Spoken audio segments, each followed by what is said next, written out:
Okay, you're good. Good afternoon, and welcome to our reflection on the Advent Scriptures. How about we begin with a prayer? Loving God, we thank you for this time. We ask that you bless our Advent season with your Spirit and allow us to continue to grow into the people you call us to be. Amen. What I thought we would do for today is look at the reading from the prophet Isaiah from on Sunday. Now, keep in mind that the prophet Isaiah is writing for the Jewish people in Babylonian exile, and he's writing as a messenger of hope, of promise. He's looking for the restoration of Israel and the return of the people to Judea and Galilee. The question is, though, why did the early Christians see the biblical prophecies or the biblical prophets, such as Isaiah, Jeremiah, Micah, and so forth, as instrumental in terms of Christianity? We need to look from two perspectives. The first, which is extremely important, is that the Hebrew scriptures are Jewish scriptures. They have a rich history within Judaism. And for the Jewish people, the prophets very much call the community back to right relationship with God. Yes, the prophets can also be used in Judaism in foretelling the coming of the Messiah. Obviously, though, within Judaism, Jesus was not and is not seen as the fulfillment of the messianic prophecies.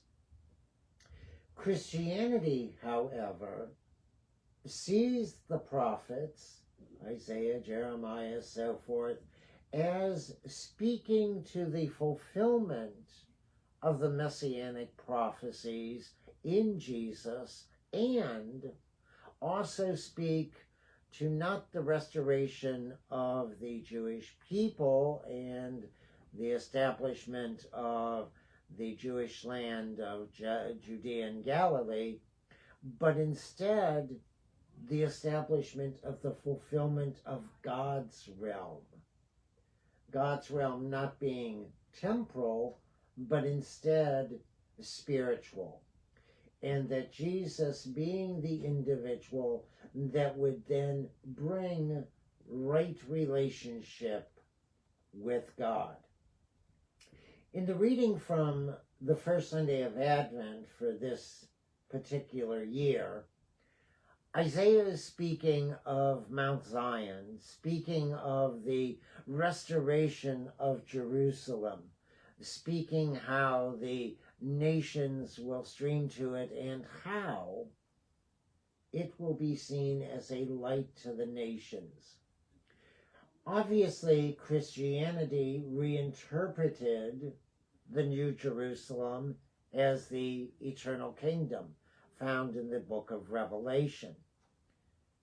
And also in the fulfillment of Jesus of Nazareth as the fulfillment of the messianic prophecies, Jesus as Messiah, then automatically in being Jesus's followers, we are individuals that are working towards the establishment of that eternal realm, the establishment of the new and eternal Jerusalem, the establishment of God's realm, which is symbolic in the statement of God's mountain, so that all individuals will then hear the good news and come to understand that the good news message brings not only hope, but also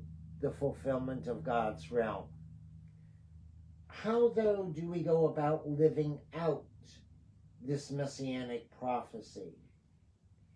As followers of Jesus, we do that through caring for the poor, providing for the hungry, helping the homeless.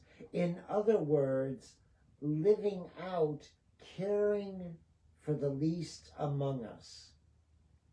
Remember, within the ministry of Jesus of Nazareth, those that he was always associating with, those that he was always concerned with, were on the fringes of society. Basically, the outcasts, the orphan, the widow, the poor, the homeless, the individuals that were blind or lame or deaf, the individuals that were not seen as acceptable. And it's those individuals that we are called to serve, that we are called to minister to, that we are called to speak with, befriend, obviously attempt to meet their needs. In doing so, we not only live out the gospel call, but we also are agents of bringing about the fulfillment of God's realm and establishing that eternal Jerusalem. Isaiah ultimately, within the prophecies, within the book of Isaiah, speaks of a whole new way of living. That there will be peace and joy, that love will abound. And the only way that any of that is able to come about is through our own involvement in bringing about the fulfillment of that promise, the fulfillment of that realm, caring for the least among us. Advent is a season of joyful preparation for the fulfillment of God's promise, ultimately the birth of Jesus.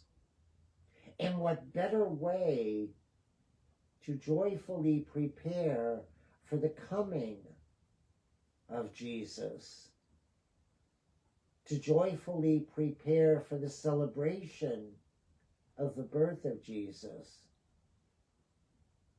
than to meet or attempt to meet the needs of the least among us.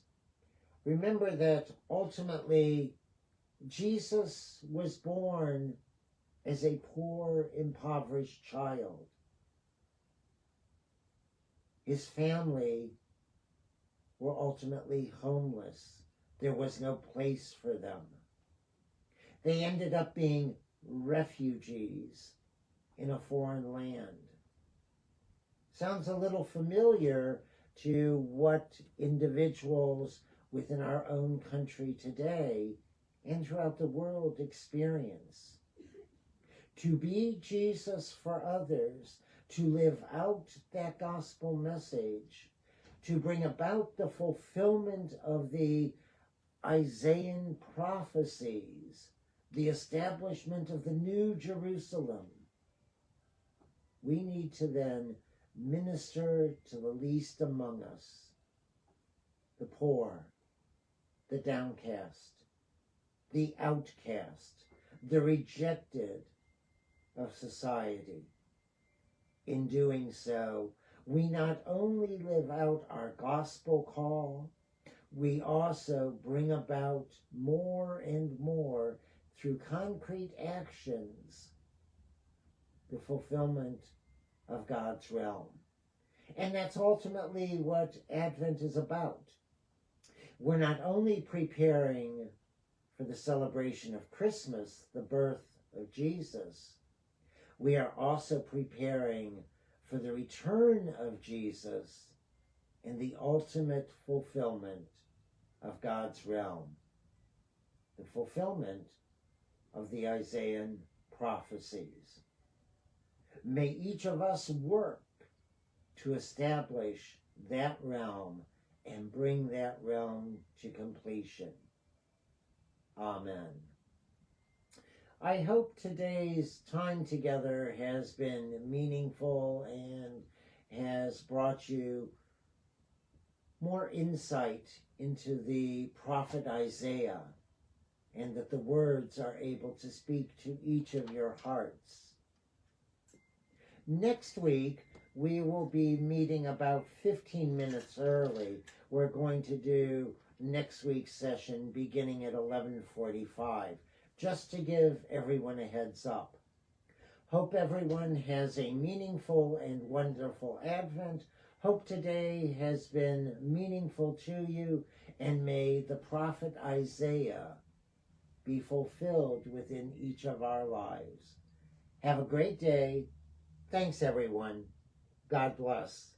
Bye-bye.